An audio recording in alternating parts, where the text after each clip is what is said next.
Hi, I'm Ken Adams, and welcome to this edition of the Valley View. And this week I'm joined by Peter Bergel, and we're going to be talking about the big rally for climate change, or awareness of climate change, I guess would probably be a better way of putting it. Right. So welcome to the show, Peter. Well, thanks, Ken. It's good to be here, and I'm glad to get the opportunity to talk a little bit about what's happening in New York and across the country, and even right here in Salem on that day. So why don't we? And that date is September 21st. That date is September 21st, which incidentally is also International Peace Day, and has been for a number of years. So this is kind of a conglomeration of causes that are coming together on this day, which I think is actually an exciting thing and a very good thing to make the connection between peace and climate change and income disparity and various other causes that are interconnected and that we often don't think of as being sufficiently interconnected. But let me come back to that in a minute and just tell your viewers a little bit about what's happening. Are you going to start with what's happening here in Salem? Well, I was going to start with New York because Okay. that's the thing that's kind of kicked this whole thing off, because the folks in 350.org, that's McKibben, Bill McKibben. Bill McKibben. And 350 indicates carbon per Parts per million of parts per carbon. million. Yeah, that would be that we could continue to live with. And that's at 350. That's at 350. And currently we're right around 400. Right, right. We broke 400 last year sometime, I think, and that is not a good thing Right. at all for the survival of the human species or any of the other species that are climate sensitive. And of course, our species is very climate sensitive. So we really need to do something about this, and the powers that be are very, very slow at realizing that this is the serious problem that it is. So what they're doing, they're having another one of these climate summits, which so far have not delivered too much, and that's going to happen in New York just after September 21st. There are going to be people coming from all over the country, heads of state, all over the world, I mean, heads of state. Obama's going to be there. The people from all the countries of the world will be coming there to talk about, can we finally make some progress on this issue of climate change, which is so crucial. And there's some countries that are much more impacted today even. Oh, a yeah. lot of the small islands in the Pacific and Yeah, Vanuatu is a small island in the Pacific, which has got a peak on it that's about 10 feet above sea level. And I think they're either about to evacuate or actually have done so, because their country is disappearing. Yeah, and Bangladesh, which is heavily populated, Another one. is going to be seriously impacted by rising ocean levels. Right, but you don't have to go to Bangladesh. It's going to be happening right here. And, Well, true. And we've seen that with Hurricane Sandy in New York. We saw what happened with the flooding there. And every coastal city anywhere in the world is going to be threatened by this. If there's 3 to 6 feet of ocean rise due to the melting of the ice caps, if there's that kind of 3 to 6 foot rise, every coastal city in the country is going to be, in the world is going to be impacted by this. And of course, coastal cities is where most of our population is. So this is absolutely crucial. And that's flooding in the coastal regions is only one part of it. You know, that's just the beginning of it. It goes on and on from there in terms of the effects, especially talking about agriculture. You know, our climate has been pretty stable over the 10,000, 11,000 years that agriculture has been being done on this planet. And we are looking at a rise in temperature that is higher than anything that's happened in those 11,000 years. So we're entering territory that in terms of agriculture is completely new territory for the human race if we get a climate change that's higher than about 2 degrees Fahrenheit. So Or centigrade, I mean. So one of the things that's going on in New York is to kind of highlight these issues before the big meeting that they're having on climate Exactly. change, to try to get them to actually do something, not Right. just talk about. Well, they're calling it the biggest. Calling it the biggest climate change action that's ever taken place on the planet, and that's what they want it to turn into. And they're going, I think, the right way to do that. They're doing a very good job of organizing. They've been doing it for months. What they are doing, however, is calling upon people across the country to come to New York to be part of this, which, as a climate change activist myself, I think is kind of crazy, because there's lots of people on the East Coast. There's lots It's of heavily people. populated in that It's area. heavily populated. There's lots of people in New York and the environs, in New Jersey and Boston and Washington, D.C., and the Carolinas, and all along the Eastern Seaboard, you have huge population huge centers. population. So, to my way of thinking, those are the folks that maybe should converge on New York City. And people in the West Coast and in the Midwest and the central part and the Southwest and Los Angeles and San Francisco ought to stay put and do it where they are. Right. And that's my view. But actually, a whole lot of the climate change leadership in this state are all going to New York for that event, which I think is a little strange. But, people have different views on this, and I respect anybody who's trying to change, make positive change on this in any way. But the good news is that there's a wonderful group, in addition to 350.org, which is having other supporting actions across the country. In addition, there's a group called Campaign Nonviolence, which is working on making the connections between climate change, war, and income disparity, which, as far as I'm concerned, if you're going to pick three issues, they're the right ones. Well, as a member of Peaceworks, I'm sure you find this heartening that people are starting to make these connections. Absolutely. I find this not only heartening, but essential, because I believe that the climate change movement, the peace movement, the movement for Economic justice. Economic justice, human rights, gay rights, women's rights, all these movements are by themselves not going to be able to develop sufficient clout to overcome the tremendous material advantage that the corporate elite has unless they get together.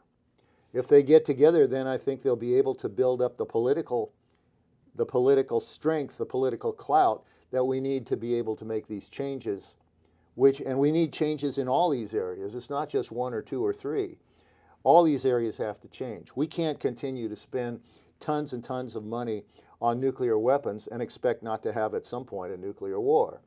We can't continue to be spending half of our discretionary income on the military and expect not to continue to have wars across the world, and in fact to stimulate them because they're profitable. We can't expect to continue to give corporations the rights of personhood and be able to maintain democracy in this country. And it goes on and on. So it's not just climate change. All these things are interconnected. We aren't going to have any kind of fairness in terms of income distribution if we continue to allow there to be incredible privilege given to the corporate elite and to the very rich. At this point, something like, what did I read most recently, something like 85 people in this country own as much as half, the lower half of This country. of this country.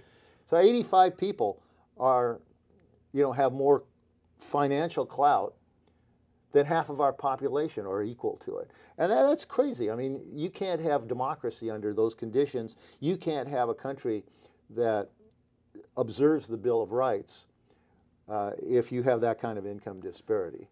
Right, but there are some good corporate citizens, so to speak. Oh, sure there are. And like one of them that was being kind of forced into it, like the insurance companies who have to insure some of these results of climate change. They're very much aware of the fact that they're going to be spending tremendous amounts of money to try to, pay off for these things. Right, and I think we're going to see decreased willingness on their part to offer insurance of various kinds, such as flood insurance. Right. You're not going to want to do that. Anyway, getting back to what's happening on the September 21st. So there's going to be 115 events all across the country on that day, and there's at least one in all 50 states. So that's really exciting to me, and these events are drawing those connections between climate change, peace, and income disparity, which I think is a really wonderful step in the right direction in terms of the future and looking at this strategically as things are going to be developing after September 21st. But on September 21st, we have them all across the country. And right here in Oregon, we will have a large demonstration in the park blocks in Portland on that day. And I forget the timing of that, but I'm sure that information is readily available online. Then here in Salem, we are having some exciting events happening as well. First, the Oregonians for Alternatives to the Death Penalty jumped in early and grabbed the Capitol steps at noon on that day for a rally, and they want to make the connection between the death penalty and peace, it being International Peace Day. And they've been planning this for some time, I think even before it was widely known that the folks in New York were going to be doing what they're doing. But now we're trying to expand that rally to be not only about the death penalty and peace, but also to be about climate change and hopefully a few other causes as well. I've been inviting people in many causes in the city to join us, and some have said that they would. Oh, okay. So we'll see how that develops over the next 3 weeks or so. Also that day, in addition to the events that'll start at noon at the Capitol, there'll be a peace event all day out at Lancaster Mall that day, which will kick off an effort that a new group here in town is doing, a new peace group is doing, called 34 Days of Peace. And they will be kicking it off that day, International Peace Day, and running into October with that. And so they will be doing some kind of event and I'm not sure about the details about that, but that also is available online. Information is available online. And then at 2 that day, there will be a group from the Unitarian Universalist folks. They're going to be putting an event about climate change, specifically aimed at the Salem City Council. And they will be meeting at the Eco Ball at noon, at 2 o'clock. So it's possible to head out to Lancaster Mall in the morning, see what they're doing out there, then show up at the Capitol at noon and make it over to the Eco Ball by 2 and take in all of this stuff if you want to. So that's exciting that's all happening in Salem. And it gives us an opportunity, I think, to pursue what I consider to be the basic theoretical strategy that we need to have to address all these things and to bring all these movements together, which is to come together under an umbrella that I like to characterize as moving from domination to cooperation. And so this applies to virtually every cause that might possibly be looking at this kind of thing. Certainly the death penalty is part of that domination to cooperation. Certainly climate change is moving from domination of the environment to cooperation with the environment. Certainly all aspects of peace are moving from domination of one country by another or one group of people by another to cooperation between people across the world. Certainly people who are interested in human rights, such as gay rights, are talking about not being dominated by the minority white culture, but cooperating with it and with each other for a government and a social structure here in this country that brings us more into equality. So that kind of paradigm shift from domination to cooperation, I think, is the answer to building the political clout that we need. Well, yeah, and a lot of times these separate groups expend an awful lot of energy trying to get something, and it's quite often very limited what they get, and it doesn't address the bigger picture about what's really needed. And I really kind of see too that, like, a lot of times liberals don't talk in those terms about the big picture and about why we're trying to do this. They don't make a lot of times the case to the public at large. And that's one of the failures that I've seen over the last, say, like 20, 30 years. They've been afraid of this right-wing domination we have in the media. And so that has caused... Rightly so, too. Yeah, well, true. But the thing is that you really have to make the case. And you do have to make the case. And you have to keep doing it. Of course, we don't get as much media attention on them. You know, and I find it kind of humorous that, you know, during the Second Gulf War, they had all these experts on, like, the various TV stations talking about the war, and they were almost all wrong. And they were almost all lying. And yeah, well, intentionally true. so. Yeah. So, like, you bring it up to current dates, and you have situations going on in various places. They invite these same people back to talk. Isn't that crazy? Yeah. Why don't we go back to the people that were right, you know, and interview them for a change and get a better balance? But that doesn't seem to happen. No, and it's because it's not about informing people. It's about getting controversy and getting excitement and getting, you know, I don't know what to call it. It's entertainment. Well, infotainment, I guess is what they call it. It's more tainment than it is info, as far as I'm concerned. But, you know, somebody like Dick Cheney, who's been totally discredited by everything he's done, every prediction that he made, every lie that he told, he's back in the circuit again. Right. You know, and you just can't figure this out. So, anyway, it's but you know, the people who own the media have a lot to lose if we move forward with this paradigm shift from domination to cooperation, because they're the ultimate dominators. Oh. And so they have a lot to lose. And so, you know, obviously they'd bring in the henchmen who will say what they want them to say, and not bring in people like us who are going to say the exact opposite. Well, you know, it's interesting too, because, like, with climate change, there's an awful lot of scientific studies and evidence out there. And I believe it's around 97% of the climate scientists say that global warming is happening and it's being caused by man. Right.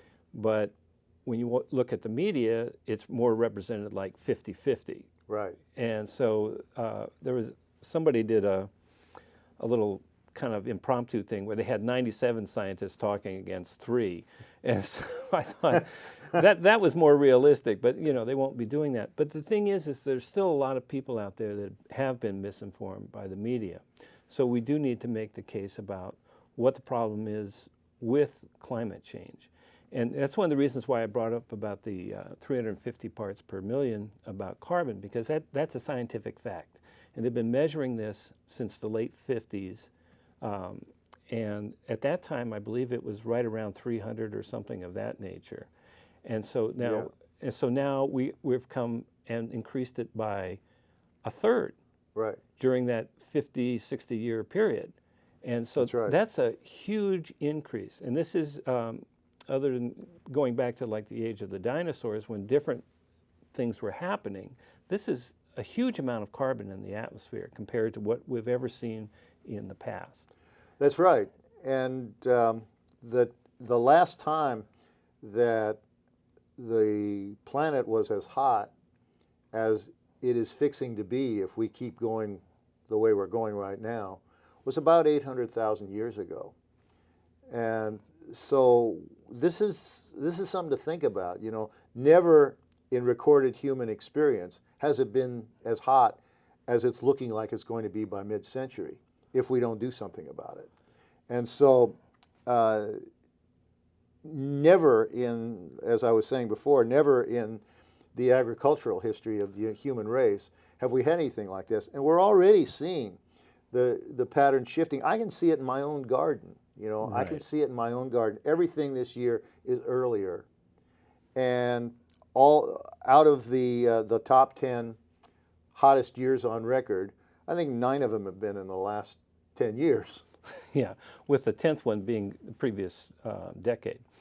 Right. And so, you know, we're clearly on a trend. I mean, this is real obvious if you look at the scientific literature, but if you even look around you, you know, we're clearly on a trend that's not a good one in terms of, I mean, it may feel good to have nice hot summer days here in Oregon this year, but not every year. If it no, and you know, when I was a young man, Southern California, maybe you'd get up to 100 degrees every now and then. Now 108, 110, 120 are temperatures that are not unusual in the Southwest, and you can't do agriculture in those kind of temperatures. It just everything shrivels up and dies. Well, you know, another interesting thing that's been kind of going on recently are these big craters in like Siberia in the tundra, which is releasing huge amounts of methane. Methane, yeah. Which is an even bigger problem than carbon. Melting is what you're talking about. Yeah, I mean, methane induces even more global warming. Yeah, 20 times as much as carbon dioxide. Right. So this is a big issue that's coming up. It's huge. And so it really kind of lends itself to people paying attention to this. Right, and we keep finding with climate change, we keep finding that there's all these feedback loops that happen. For example, when the air heats up and then the polar ice cap starts to melt, then it turns out that the ice cap used to reflect a whole bunch of light back out into space from the surface of the planet. Right. So once it melts and then you've got dark water there, then it absorbs that and exacerbates the problem of heating the water up there. So more ice melts, and it's a feedback loop like that. And then you see it getting warmer and warmer in the tropics. And that leads to these storms, these superstorms that we have, because the more heating you get, the more air gets moving around, and that builds up into these storms that are very, very destructive to people like us. To most anybody or any animals. Most animals are not going to be able to survive, you know, those kind of conditions. Right, and so we see the storms, we see the fires, we see the floods. We also see drought, because it depends. We see the drought. Because the air currents, the jet stream gets moved around. Right, everything changes. And you know, one of the interesting things that I became aware of was that a lot of those canyon dwellings down the Southwest in Arizona and like that were abandoned because they had about 200, 250 years of drought. Yeah.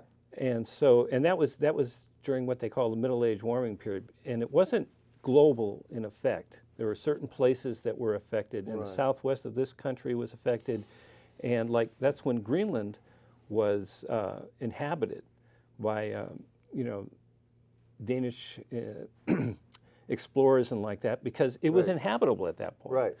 But there were other parts of the world where it wasn't such an extreme. Right. And that incidentally, that business of Greenland gets jumped on by some of the climate change deniers as a reason to believe that climate change isn't happening. They say, "Oh, it's just a cycle that happens. It gets hot and then it gets cold and it gets hot and it gets cold." Well, nothing like this.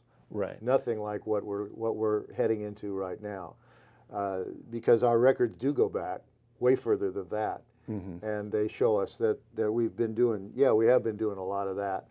As a matter of fact, you know, I used to do plumbing and electrical work for a living, and I was doing it down in Eugene, and I realized that we had a number of years where it got very cold at night and people's plumbing would freeze, and I'd get a lot of work. But a lot of it was plumbing that was located on the outside of the house, and I was thinking, well, how crazy is this? And then I realized that when those houses were built, it was a little warmer. and so people weren't worried about it freezing. Right. And then it got a little colder. But when we're talking about things like that, we're talking about very small changes compared to what we're heading into. We're talking about, yeah, the coldest temperature that I saw when I was living down in Eugene was 12 below, which was a real shocker to me. But that was 1 year. Mm-hmm. That was 1 year, and the next year it didn't do anything like that. And since then, it hasn't done anything like that. And then you get another year where maybe it would drop down a little bit, drop down and be below freezing for a while. But now it's just steadily heating, steadily heating, steadily heating. And I don't think it's going back down. I mean, it'll do some of this, yes, but I don't think it's the global temperature is going back down without very, very strong intervention by the critter that caused it to go up in the first place. Who was putting all that carbon? Who's putting all the carbon into the air, because that's the main thing that's causing it. And it's a situation where there's been a lot of talk, like they'll have various summits and they'll talk about trying to get back, online to reducing the carbon, but it's actually been going up. And a lot of the things that I see too is like cap and trade. To me, it's just going to kind of prolong that process where it keeps going up. Whereas what we really need is a tax on carbon. That's right. That's really the answer. And make people more efficient with the energy they are using. Yeah, a tax on carbon starting in maybe $10 a ton and going up to about $100 over a period of a few years, I think would probably be the best way that we could do. And then we need to take that money that's generated by that tax and we need to plow it 100% back into the public so that they can afford to make the changes from fossil fuels to renewable fuels. Those two mechanisms combined would be, I think, the good answer, and the answer that we want to see coming out of the climate summit. That's going to happen on September, starting September 21st. That's happening right after September 21st, yes. That's what they really need to do. And they need to say, we're going to do it here in this country, we're going to do it in other countries around the world. And if other countries around the world don't do it, this country still needs to do it, and then put a tariff on those goods coming in from countries that don't do it, so that the price signal gets sent all around the world. And maybe make sure that those other countries have access to whatever new technology we develop to help them reduce their carbon footprint. Absolutely, that's another key aspect of it. Right. So, are we about out of time? We're about out of time, and I want to thank you for coming down all and right, sharing. Well, thank you very much for the opportunity and the invitation. And I just want to remind your viewers that it's September 21st, all day in Salem. Okay, thank you very much, Peter. And this has been the Valley View.